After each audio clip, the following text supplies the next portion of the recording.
بسم اللہ الرحمن الرحیم۔ تکبر انسان کو ہمیشہ ذلیل اور رسوا کر کے چھوڑتا ہے۔ آج ہم جانیں گے تکبر کی تعریف۔ تکبر کہتے کس کو ہیں؟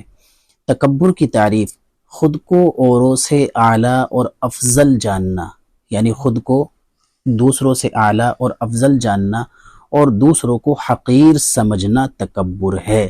دوسروں کو حقیر سمجھنا یہ تکبر ہے۔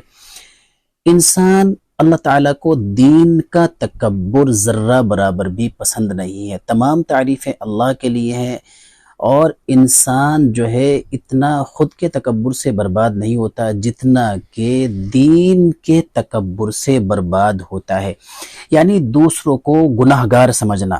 یعنی اپنے آپ کو جب انسان سب سے اعلیٰ اور افضل سمجھنے لگے کہ میں ہی نماز پڑھنے والا ہوں، میں ہی دین کا کام کرتا ہوں اور میں ہی سب سے اعلیٰ افضل ہوں، میری نظروں میں سب گناہ گار ہیں، تو یہ انسان کے بربادی کا وقت شروع ہو جاتا ہے۔ یعنی انسان کے بربادی کے وقت یہاں سے شروع ہو جاتا ہے جب وہ اپنے آپ کو سب سے اعلیٰ اور افضل اور دوسروں کو کمتر اور گناہ گار سمجھنے لگے۔